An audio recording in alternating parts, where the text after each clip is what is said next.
antes, ahora si se quiere también 90 nomás para no estar muy extremo, pero sí eran puntuales los estudiantes, de eso sí.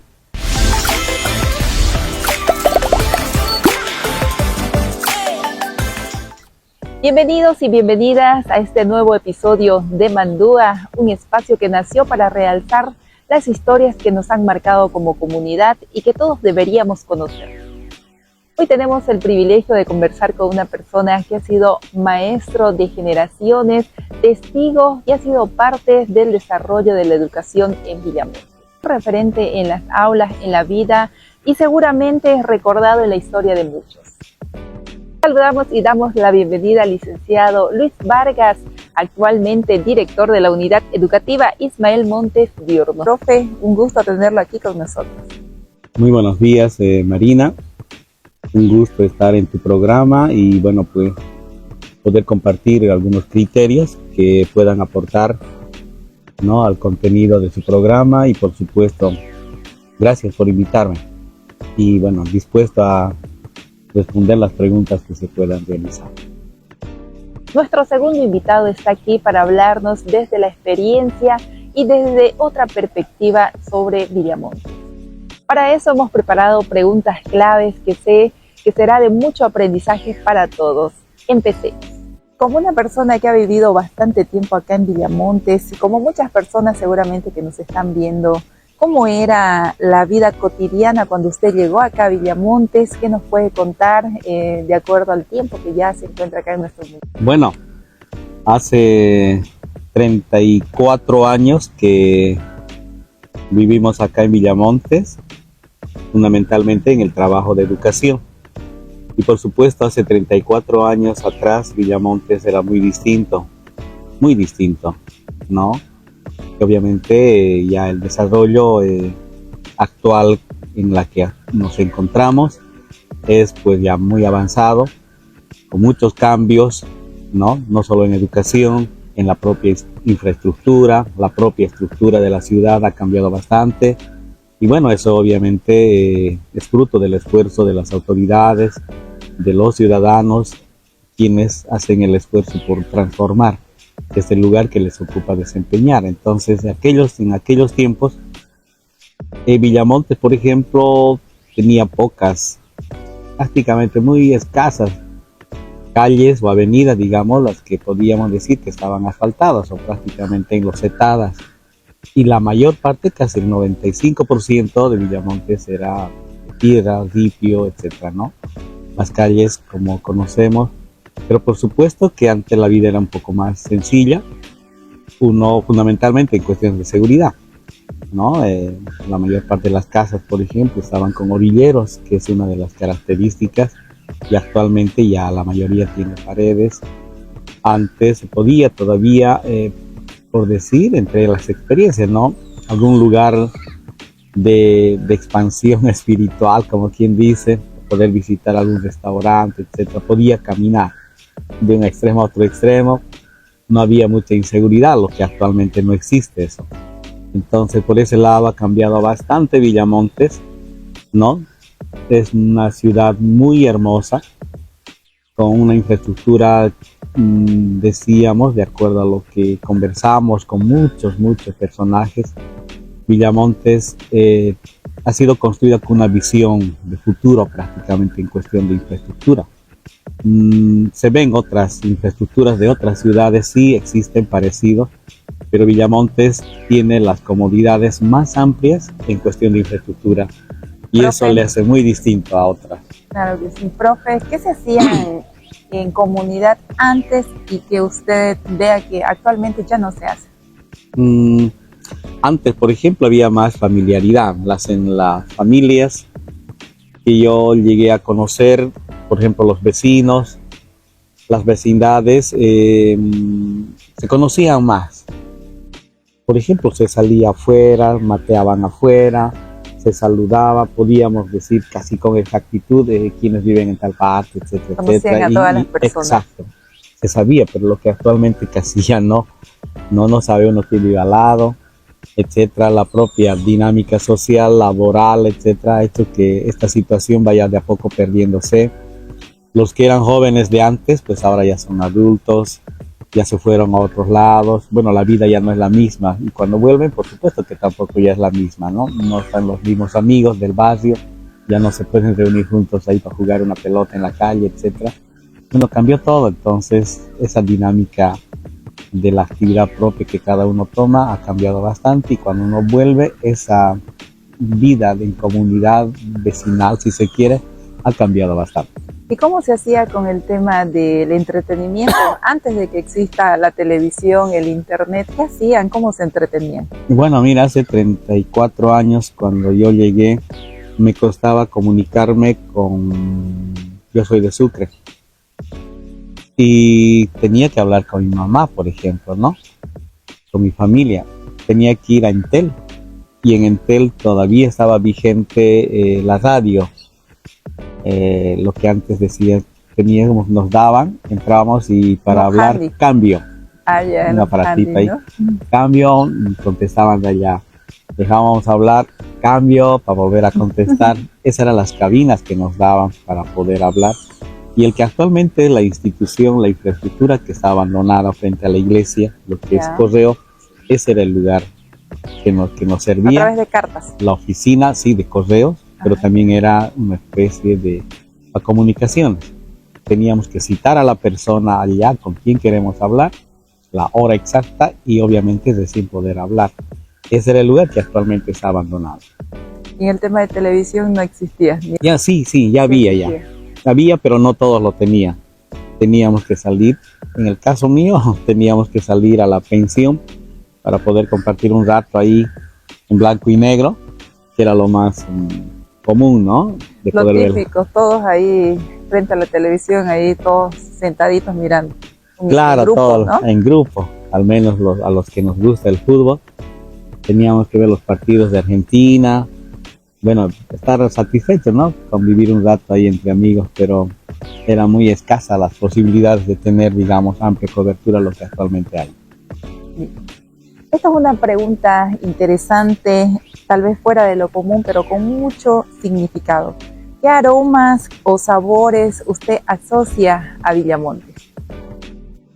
Uno de los más característicos es que cuando uno amanecía, salía temprano, de acuerdo a la educación que uno tenía, y me gustaba siempre madrugar, salir, por ejemplo, al mercadito que lo tenemos, a comprar pan, por decir algún queso, y cuando volvía ya las señoras, las vecinas ya estaban mateando, y una de las características propias es justamente, pues, ¿no? La mateada en la madrugada, como media hasta las 5 de la mañana ya las señoras ahí, entonces hasta las 7 o 8, y ya era, como quien dice, a enterarse de muchas cosas también. Las noticias, más que el periódico, estaba ahí entre gente que iba mateando, se enteraba a kilómetros de lo que pasaba la gente, y eso era interesante. Yo aprendí ahí a matear con muchas señoras, y otra de las características es pues el tener que comer también en una mesa todos el churrasco, ¿no? Se hacía el churrasco, una parrillada, y todos los de la parrilla, de un solo plato, a compartir. Todos los vecinos. Entre vecinos, sí, y ahí, ¿no? Yo, por ejemplo, soy maestro, y los actos cívicos para el Día del Maestro no eran tan complicados como ahora, ¿no? Lo que actualmente es la canchilla, el Teatro San Francisco, ahí existía una cancha, y ese era el único, donde ahí todos se concentraban. Entonces, las primeras verbenas, si se quiere, o Día del Maestro, lo festejábamos, porque tampoco pasábamos de 100 maestros ahí. Entonces éramos muy poquitos, allá una escuelita y otra escuelita. La convivencia era más íntima, era más sencilla también, ¿no? Y es eso lo que puedo expresarles, pero ahí había un sentimiento de sencillez, de compartir, de la sinceridad que le caracteriza también a la gente del Chaco. Adentrándonos a las fechas próximas de Villamontes, el aniversario de Villamontes, quiero que nos comentes cómo se hacían las celebraciones en aquellos tiempos. Bueno, ahí esta parte de eso, me acuerdo yo que en esos tiempos llegaba el 24 de julio, pero ojo que en esos tiempos no, al menos yo advertí, no se hacía prevalecer, digamos, como ahora, el 24 de julio en la misma intensidad de organización, digamos. Lo que más sobresaliera la fecha del 27 de diciembre. Es la fecha más esperada. No sé si era porque mucha gente como fin de año llegaban a Villamontes, a su pueblo, etcétera, etcétera, y bueno, había más fuerza, digamos, de festejar esa fecha. Y el 24 está un poquito más abajo. Pero de a poco fue subiendo y como ahora ya está a la par y como que eso es lo más correcto también, ¿no? Porque la primera fecha histórica de la historia de Villamontes es justamente el 24 de julio. Y es lo que ahora se está prevaleciendo. ¿Había alguna tradición que se ha perdido? Algunas tradiciones que se hayan perdido. Sí. Por ejemplo, lo que yo noto es que de hace tiempo atrás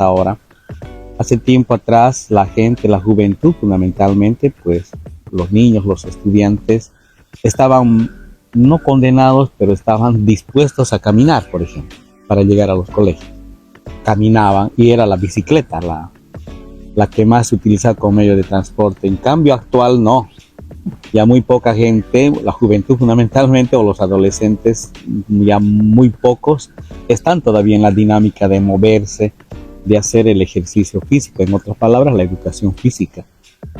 Pero la actual, digamos, situación de convivencia, etcétera, hace que ya muy pocos se muevan. Ya la situación de la práctica del movimiento corporal para ir al trabajo, para hacer ejercicio, etcétera, se ha perdido bastante, mucho, y esto está trayendo muchas consecuencias también.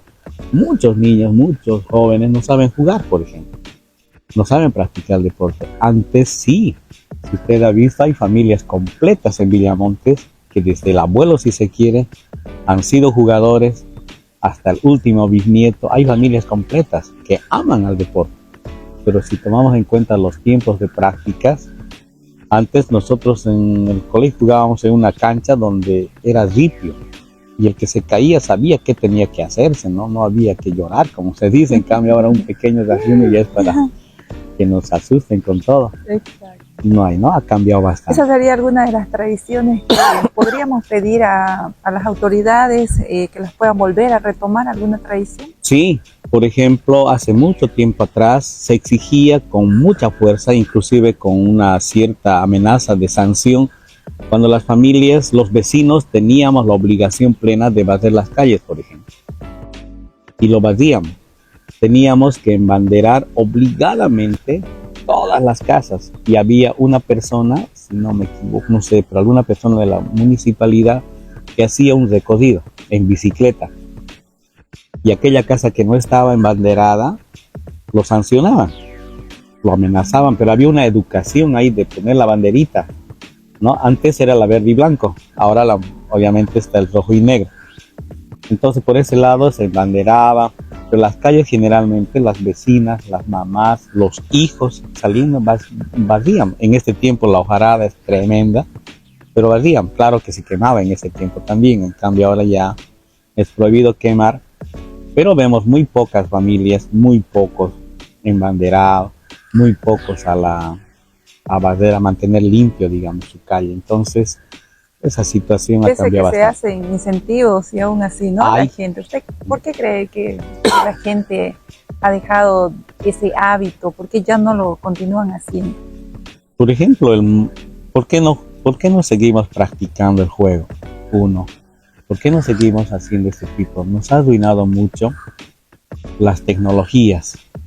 Y en cierta medida yo atribuyo que muchas de las buenas costumbres que se tenían, las buenas prácticas, se han ido olvidando, se ha ido reduciendo estas prácticas porque nos hemos ido habituando al confort que nos ofrecen las tecnologías. Ahí lo tenemos todo. Y bueno, pues eso ha hecho que en cierta manera no nos podamos ya ni mover. Se aprieta un botón, viene la movilidad, les recoge, aprieta un botón, ya no tiene que ir a la casa del vecino porque está hablando y ahí. Antes para enamorar, por ejemplo, los muchachos tenían que mandar una carta, tenían que ir a tal parte, había que caminar. En cambio ahora no, una llamada y listo. No, Un emoticón y ya estuvo, ha ¿no? cambiado bastante, ¿no? Ya uno se admira, entonces, pero no debemos dejarnos consumir. Si las tecnologías están para nuestro servicio, pero nosotros debemos continuar con esas buenas prácticas, ¿no?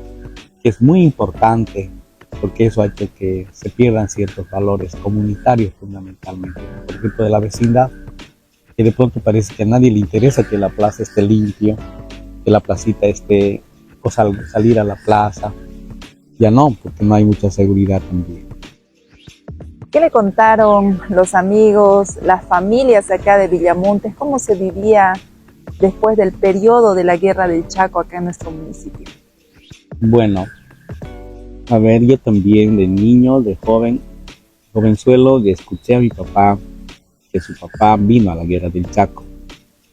Entonces, ya desde estudiante, etcétera, y bueno, ya teníamos una idea de qué fue la Guerra del Chaco. Y más aún ya cuando de profesor llegué acá, me interesó y me gusta a mí la historia, por eso soy un profesor de sociales. Y pues sabemos que cuando pasa la Guerra del Chaco, no era fácil movilizar, pues no era fácil volver al lugar de donde fueron, ¿no? O llegaron los soldados. Muchos de ellos se quedaron acá y muchos también para siempre, como quien dice, hicieron familia. Entonces parte de la sociedad villamontina, digamos, es digamos, una mezcla de gente de otros distritos que se quedaron acá, ¿no? Y seguramente formaron, por eso es que dentro de la educación, en la historia de la educación en Villamontes, ya que cobra más fuerza, justamente, ¿no? Después de la Guerra del Chaco, cobra más fuerza.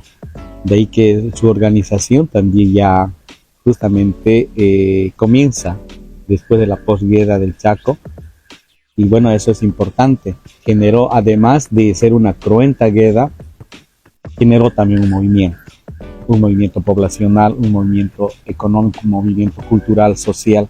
Y eso era pues, muy importante tomar en cuenta, o saber, que conozcan, digamos, nuestras nuevas generaciones, porque ahí está la explicación de otras raíces, digamos, ¿no? Históricas. Claro, sería que después de la guerra la gente se fue quedando y fue creciendo también Villamontes. Claro, sí.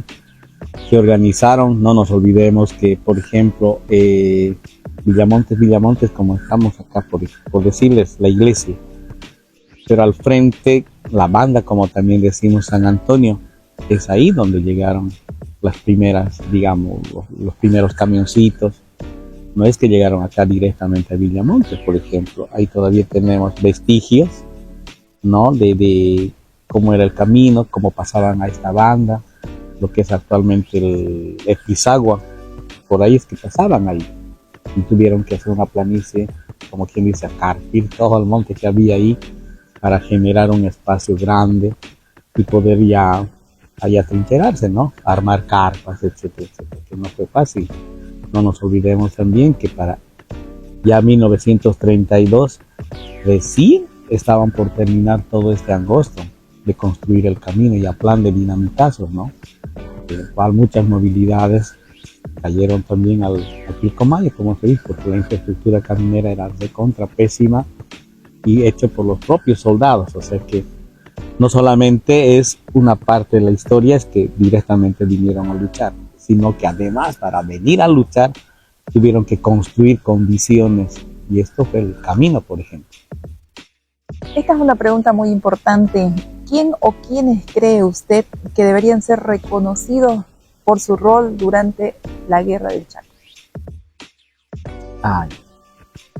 Bueno, ahorita pues ya en este tiempo, en este año, en el momento en que usted me plantea esta pregunta, diríamos ya que muy pocos personajes pueden ser considerados como protagonistas principales, ¿no? Y que por tal motivo debieran ser reconocidos, digamos así, todo tiempo.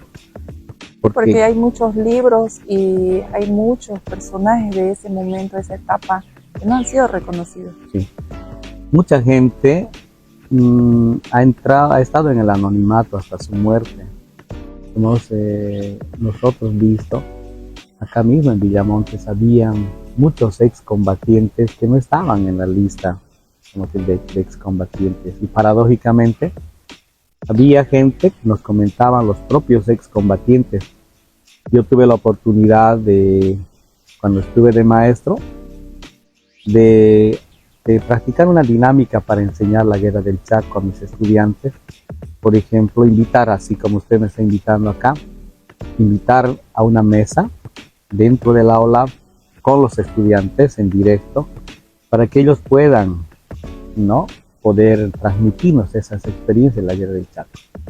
Y justamente me acuerdo del señor Manuel Escalante, que en vida fue. Su hijo Manuel Escalante, un profesor, el otro profesor también, Felipe Escalante, que bueno, también fallecido.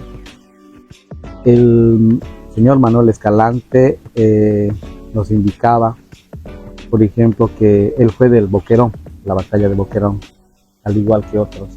Y casualmente, bueno, esta es una anécdota que tengo, no muy buena, pero invitamos a otro personaje que de pronto nunca entró a la contienda y estaba considerado como excombatiente. Y él se le molestó bastante, tanto que quiso lapearlo, pegarlo ahí en plena entrevista con los estudiantes. Y así las preguntó, ¿dónde fuiste? ¿En qué batalla? ¿Qué esto? ¿Qué el otro? Y se incomodó. Fue otra experiencia, ¿no? Y por el que digo que hay muchos que han estado en la lista de excombatientes cuando ni siquiera salieron, digamos, a la cuadra, a la esquina, o sabían que era la guerra del Chaco. Y por el otro lado, en el otro extremo, ha habido mucha gente que hasta su muerte no ha estado considerado como excombatiente y así han muerto. Para usted, ¿cuál cree que es el motor que mueve a Villamontes y por qué? El motor fundamental que mueve a Villamontes. Si hablamos de su economía, la economía tradicional, histórica, podemos decir, pues es la comercialización del pescado que le da. Por ejemplo, actualmente mucha gente, por la crisis profunda que estamos viviendo nosotros, por la falta de empleo que se vive, pero esta falta de empleo es justamente, ¿no?, por este efecto de la crisis económica. Entonces mucha gente se ha volcado al río. Por ejemplo, hace 30 años, por decir, o tal vez un poco más, seguramente habían pocos centros, pocas concesiones de pesca. En cambio ahora si uno se vuelca al río, bueno, caramba, está metro a metro ocupado. Sí.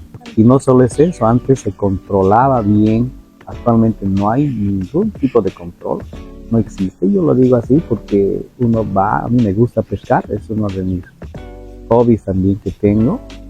Vamos algún fin de semana y resulta que a nadie le interesa la limpieza, por ejemplo. Todos se ensucian y aún es una pesca muy distinta a la de antes, donde se respetaba el tamaño de los peces, por ejemplo, para la exportación. En cambio ahora no, que salga y el que salga además.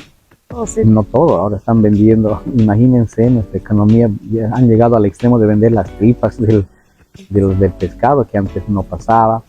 No se vendían los pescaditos más pequeños, no se vendían las bogas, por ejemplo. En cambio ahora es todo o nada, y qué posible, ¿no? Y eso no es otra cosa que la crisis, pero también la falta de conciencia de mucha gente. Y es eso lo que tenemos que cambiar, pero está pasando, es una triste realidad. El otro motor es y ha sido siempre la ganadería, ¿no? Es otra actividad. Yo estoy hablando de las tradicionales, ¿no? Las, podríamos decir, hasta renovables, pero el último motor de los 90, 2000, digamos, ha sido los hidrocarburos, ¿no? Que ha sido un motor que ha transformado nuestra ciudad, pero también debemos decir con toda tristeza, no hemos sabido aprovechar en su totalidad los recursos económicos por el cual actualmente estamos sufriendo. Es una envidia a que otros distritos más pequeños tal vez tengan mayor calidad de infraestructura, ¿no? Y Villamontes tenemos que lamentablemente buscárnoslas, como quien dice, cuando hay alguna olimpiada de tipo deportivo, por ejemplo, hay que buscar las canchas que están en mejores condiciones, cuando en otros distritos todas están en buenas condiciones. Hay más, digamos, más campos deportivos mejor tratados, más construidos. Bueno, caramba, de pronto, ¿qué hemos hecho ahí? ¿Qué pasó? Ya no se puede recuperar, pero eso también fue un motor tremendo. Esperamos que lo poco que tengamos, bueno, tengamos que aprovecharlo a lo máximo también. Es eso lo que puedo yo decir como motores principales. Profe, cuéntenos algún mito de Villamontes y que es importante que todos deberíamos conocer. Es un mito. Un mito, pues el mito es algo que no podemos explicar, pero pasa, ¿no? Por ejemplo, que sabemos que, a ver, en tiempos de frío, mucha gente, bueno, esto no es mito tampoco, pero las creencias, acá la vemos, ¿no? La gente de Villamontes guarda todavía, sobre todo las personas mayores, que cree fundamentalmente y profundamente, al menos desde mi experiencia con las personas que he estado conviviendo muchísimo tiempo. Ellos creen que la medicina natural sustituye a la medicina científica, por ejemplo. Cuando llega el frío, ellos más acuden a las plantas típicas que tiene el contexto y bueno, se curan con esto, ¿no? En el campo, pues miren que estamos en el año 2025, todavía en ciertos lugares del campo, del área rural, no llegó o no hay la opción de decir, bueno, vamos a la farmacia, por decir, no hay, tienen que venir acá. Cuando pica una víbora, que es lo más que existe en nuestra realidad, en el campo se cree fundamentalmente que con una medicina tal se cura eso, por ejemplo, ¿no? Entonces hay creencias que lo guardan, pero de a poco está desapareciendo esto, porque esa gente, la gente de los, por decirle, de los 60, de los 50, tal vez un poco más, hay gente de 80 años, de 90 años, vemos la dirección y hablamos. Yo tengo permiso, dice una chica de primero de secundaria, estoy hablándoles de 12, 13 años. Yo tengo permiso de mi papá, mi mamá, y yo también me asusto un poco ahí. ¿Tienes permiso para tener pareja? Sí, ¿saben? No. ¿Y de vos? No. Y cuando vienen los papás dicen, no, yo no he dado permiso. Pero eso, si llevamos hacia atrás, era imposible de decir, mamá, yo tengo mi pico, mi corteja, era difícil. Ahora a los 12 años. No, ni idea. No. Sí. O si no, por ejemplo, también antes, cuando estaba hablando entre mayores, ahí no podía estar un menor de edad, por nada del mundo. Lo que ahora es donde se meten, por ejemplo, hablan, nos están cuestionando. En cambio, de lejos, de allá, tenía que salir. Si están ahí entre mayores, pues entre mayores. Y no se metían los hijos. Entonces esa situación era un principio de respeto tremendo. O cuando las llamadas de atención, yo me acuerdo que cuando los chicos le hacíamos llamar a la mamá, al colegio, la mamá ya venía prevenida con algo atrás del mandil, pero ya venía. Y lo primero que era la huasca, ¿no? La huasca cuando estaba mal, no cumplió los deberes, etcétera. Pero actualmente no pasa nada, ¿no? Muchos hijos ya se han subido por encima, digamos, ya no se puede llamar la atención, pero muchos siguen manteniendo eso. La mayoría de la sociedad sigue luchando porque esto se mantenga, estos principios, y eso es muy importante. Pero también hay, ¿no?, ese desfase. Existe eso. Para cada capítulo de nuestro podcast, la encargada de mi vestuario, Gabriela Moda y Estilo, quienes te asesoran para cada evento que tengas, eligiendo las mejores combinaciones, las prendas que mejor te sientan y los colores que te favorezcan. Una vez elegido mi outfit, Celeste Palma, quien se encarga de mi arreglo personal, con maquillaje que te duran por muchas horas y por supuesto con productos de calidad para el rostro, algo muy importante. Además, mencionar que cuenta con paquetes para novias, 15 años y para las cumpleañeras, maquillaje social o glam. Atención solo con reservas al número celular 6359-1124. Aprovecha para consultar el costo de tu hermoso maquillaje. Gracias, Carlita. Toda esta primera parte de la entrevista hemos hablado referente a la guerra del Chaco, a la historia de Villamontes. Vamos a empezar a hablar algo de lo que está relacionado a su área, la educación. ¿Está listo? A ver, vamos.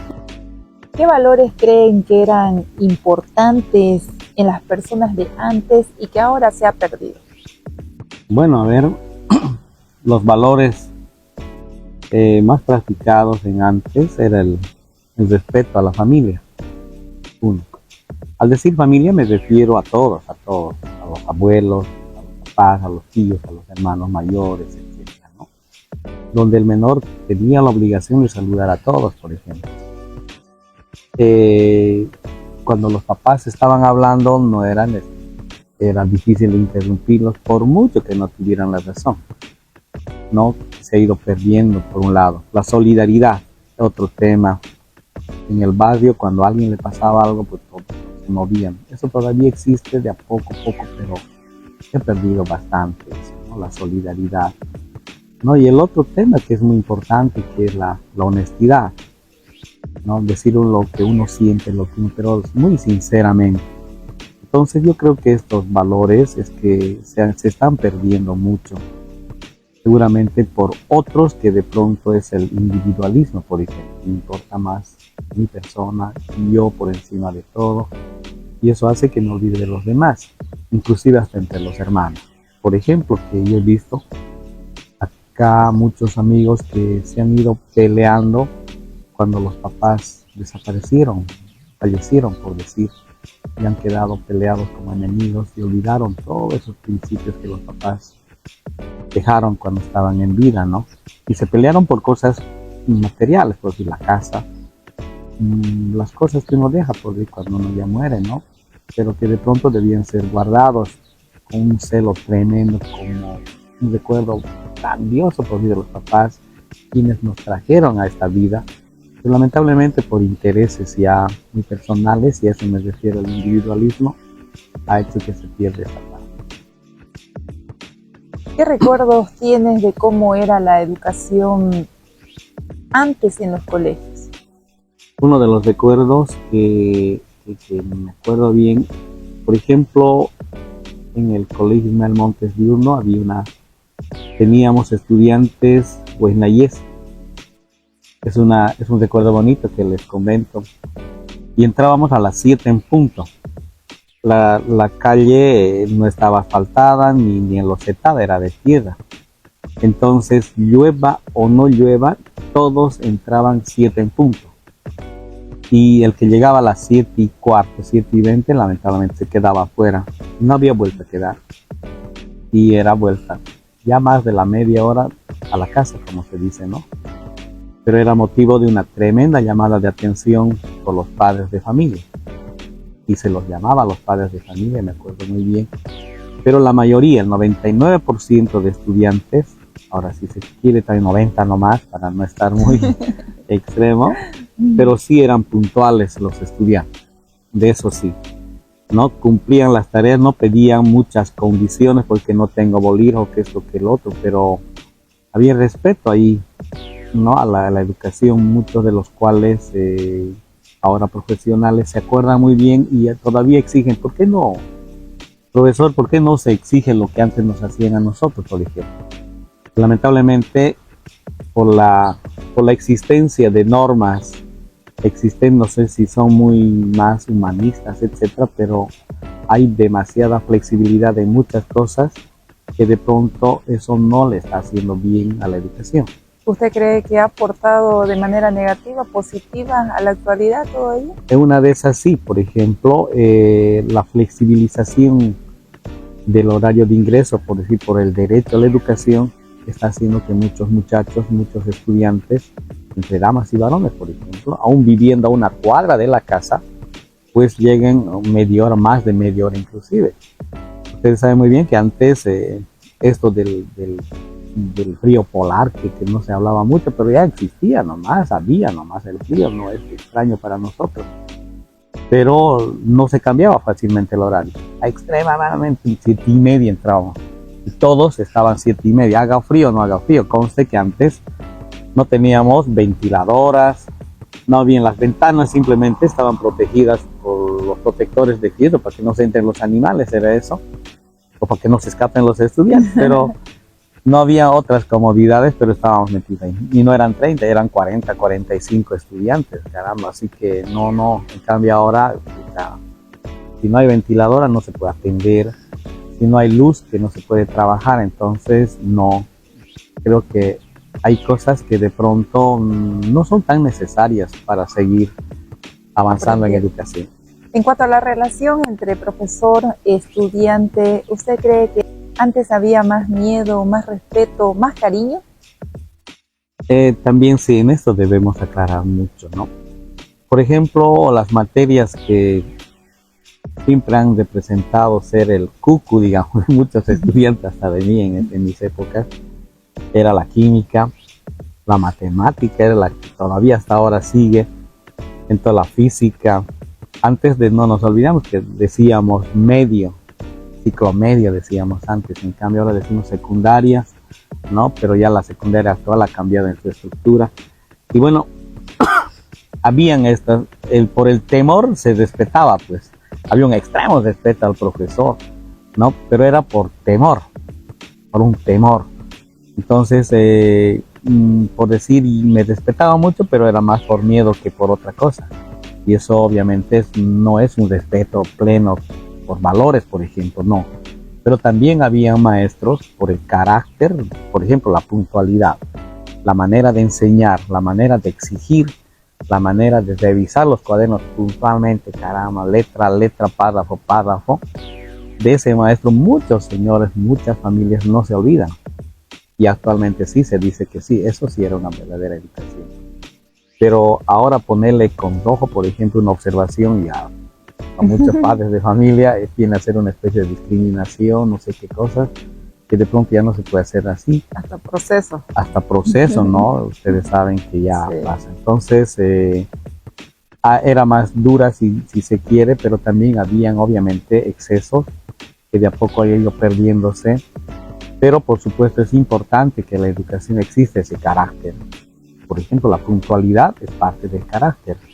El tener que hablar fuerte es parte del carácter para que todos me escuchen, ¿no? Pero no quiere decir que yo estoy malo, estoy gritando, etcétera, etcétera. Y el buen trato a los estudiantes es muy importante, pero ese buen trato de decirle, mira, tú estás fallando en esto y tienes que cambiar, que no significa que lo estoy discriminando, por ejemplo, que a veces se distorsiona y bueno, motivo de proceso. ¿Cuál es su opinión sobre la juventud actual y su forma de aprender? Bueno, yo debo expresar que el uso excesivo de los celulares de la juventud actual ha distorsionado bastante el esfuerzo por el estudio. Uno, los celulares. La misma tecnología le ha hecho más fácil. Ahorita yo puedo decir que hasta en los maestros se está contagiando a que una planificación no los haga la inteligencia artificial, en cuestión de segundos. Pero no es mío, o sea, yo no lo he hecho. Lo puedo presentar, pero no es mío. Cuando llega el momento de preguntas, de defenderla, esa planificación no la puedo hacer porque yo no lo he hecho. Lo mismo en los estudiantes. En 2 patadas, disculpen que hable así, pero en 2 minutos entregan el trabajo práctico con una linda carátula, etcétera, y de eso hay que tener 45 puntos, 40 puntos. Pero cuando llega el momento de la defensa, no hay tal cosa. Y eso se ha visto, y yo siempre estoy haciendo el seguimiento, por ejemplo, en matemáticas, ya han hecho todo, está brillando el cuadernito de prácticas, y cuando sale y se copia una práctica, un ejercicio de esa práctica, el pizarrón, el chico está perdido, no puede por dónde empezar y qué pasó, pero si tú has hecho la tarea, no es que no olvida, pero no se puede olvidar lo que uno hace. Y ahí se ve que nos está lastimando. Debemos usarlas, pero para nuestro servicio no puede estar encima de nosotros, sino debe estar siempre al lado de nosotros, pero que seamos nosotros los principales protagonistas. Eso es lo que tenemos que hacer. La juventud, hay muchos jóvenes que no están en esas condiciones, que se esfuerzan, Tienen padres de familia con escasos recursos económicos, pero los chicos generan un esfuerzo tremendo por estudiar, no solo en este nivel, sino en los niveles superiores, por ejemplo. Y bueno, nos demuestran que el esfuerzo es de contra importante y vence a muchas otras, digamos, situaciones de confort, ¿no? Yo no voy a la universidad si no tengo computadora, pero como vemos a otros estudiantes que no tienen nada y son buenos estudiantes y regresan en el tiempo prudente, digamos, ¿no ves? Exacto. Entonces es importante el esfuerzo, pero un esfuerzo real, ¿no? Eso sí, es que, digamos, se debe seguir transmitiendo en la juventud. ¿Cuál sería el consejo para los maestros en la actualidad? Bueno, como maestro, siempre mencioné, desde mi experiencia, creo que nosotros los maestros es que tenemos que generar las condiciones de transformación de la educación. Pero para generar estas condiciones de transformación de educación, nosotros tenemos que prepararnos permanentemente. Yo diría desde que empezamos hasta que nos jubilamos, porque las cosas cambian diariamente. Yo, por ejemplo, si no era la pandemia, honestamente les digo así, no era la pandemia, no iba a aprender muchas aplicaciones. Ya no, Canva, hay otras, ¿no? Yo me quedaba con el Zoom que ya conocía, conocí otras, el PowerPoint, tantas cosas. Y resulta que después de la pandemia, actualmente estamos metidos como que ya por encima de nosotros las inteligencias artificiales. Pero también tengo que seguir leyendo, aprendiendo. Entonces la capacitación, sin que nadie me esté incluyendo, es de contra importante en cada maestro del área, del nivel que sea, para que dé respuesta a esas necesidades. Hay estudiantes, sabemos que desde niños ya los papás, el primer regalo, pues ya están regalando un celular, ¿no? Para que no le moleste cuando el papá está hablando con otra gente, ya el celular. Todos estos muchachos ya son capísimos en el celular. Y bueno, y a ellos tenemos que ya dar respuestas. Ellos ya dicen, eso yo ya lo vi en YouTube. Otros chicos están aprendiendo de YouTube, ¿no? Hay tutoriales. Cuando se enfrentan con el maestro, dice, pero eso no se resuelve así, eso se resuelve así. ¿Y en qué queda el maestro? Ya no sabe, está atrás. Y eso no debe pasar. Tienen que actualizarse. Claro. ¿Alguna anécdota que usted recuerde con mucho cariño de todo el tiempo que lleva como profesor? Anécdota con mis estudiantes. Con sus estudiantes. Ah, carajo, los viajes de promoción. Los viajes de promoción son anécdotas, parte de la responsabilidad en la que hemos tenido la suerte de, uno, por ejemplo, viajar a toda Bolivia. Hubo una promoción que, digamos, fue una bendición tal vez, ¿no? Tener unos padrinos que regalaron el recurso económico y permitió llegar a lugares que de pronto nunca más seguramente fuimos, ¿no? Por ejemplo, al Beni, y conocer otros contextos. Una de las anécdotas en el Beni que me acuerdo bien, y no me acuerdo qué promo, pero era en el 97, 98, justamente fue que cuando visitábamos el río Mamoré, un río grandísimo y muy profundo, y fuimos a visitar a la banda al frente, como se dice, y nos dijeron que allí van a ir a comer los huevos de peta de las tortugas, unos huevitos así. Y nos fuimos en unas chalanas largas, éramos 61, 65 por ahí como los maestros. Y en eso un grupo de chicas, en uno, otro grupo de chicos así.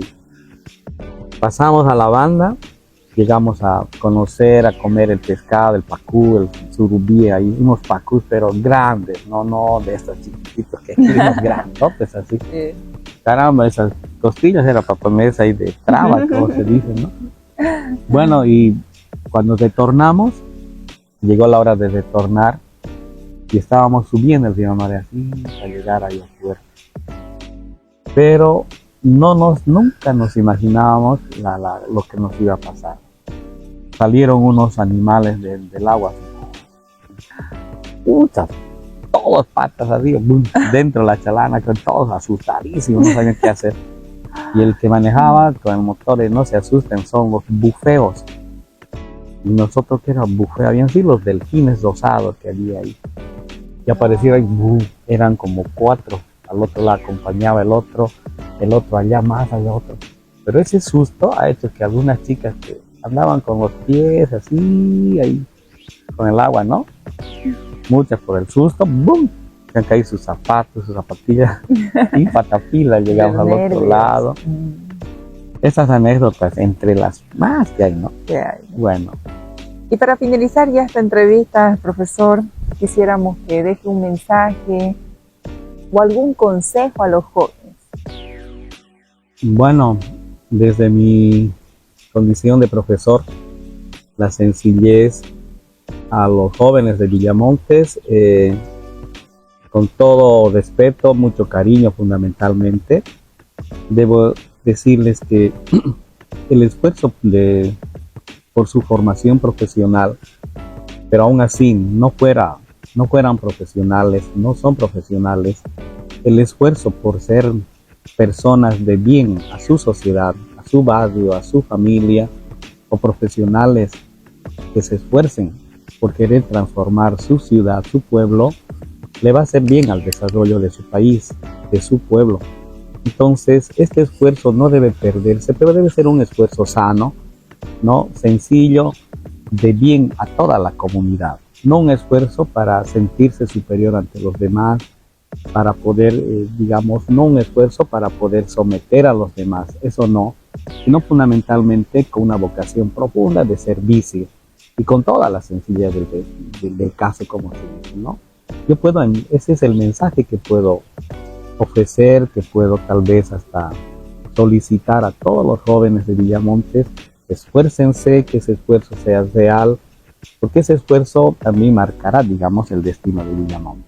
Necesitamos, por ejemplo, líderes con una nueva visión de desarrollo, con una nueva visión de sociedad, por ejemplo. No maleada, como se dice, no distorsionada ni direccionada. Es muy importante, pero que ese esfuerzo se traduzca en que sea sencillo, en que mi comunidad esté dispuesta a la solidaridad, por ejemplo, que no busquemos las divisiones, las peleas, que es lo que más nos está destruyendo en todo nuestro país.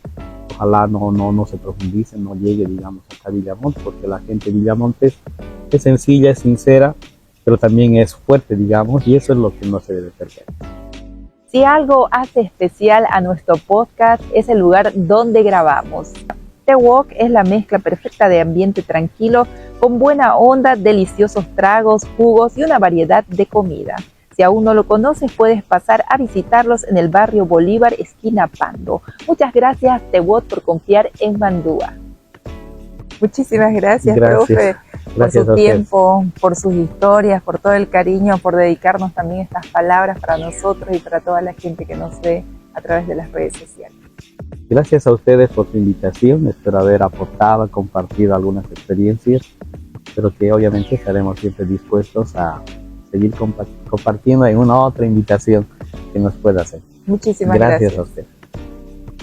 En Mandúa creemos que hay personas que no solo enseñan en el aula, sino que educan con el ejemplo y que dejan una huella imborrable en la vida de las personas. Nos despedimos con el corazón lleno, con la mente despierta, sabiendo que escuchar a nuestros mayores es también una forma de mirar hacia adelante con más claridad. Nos reencontramos el próximo episodio con más voces, más historias y más Mandúa.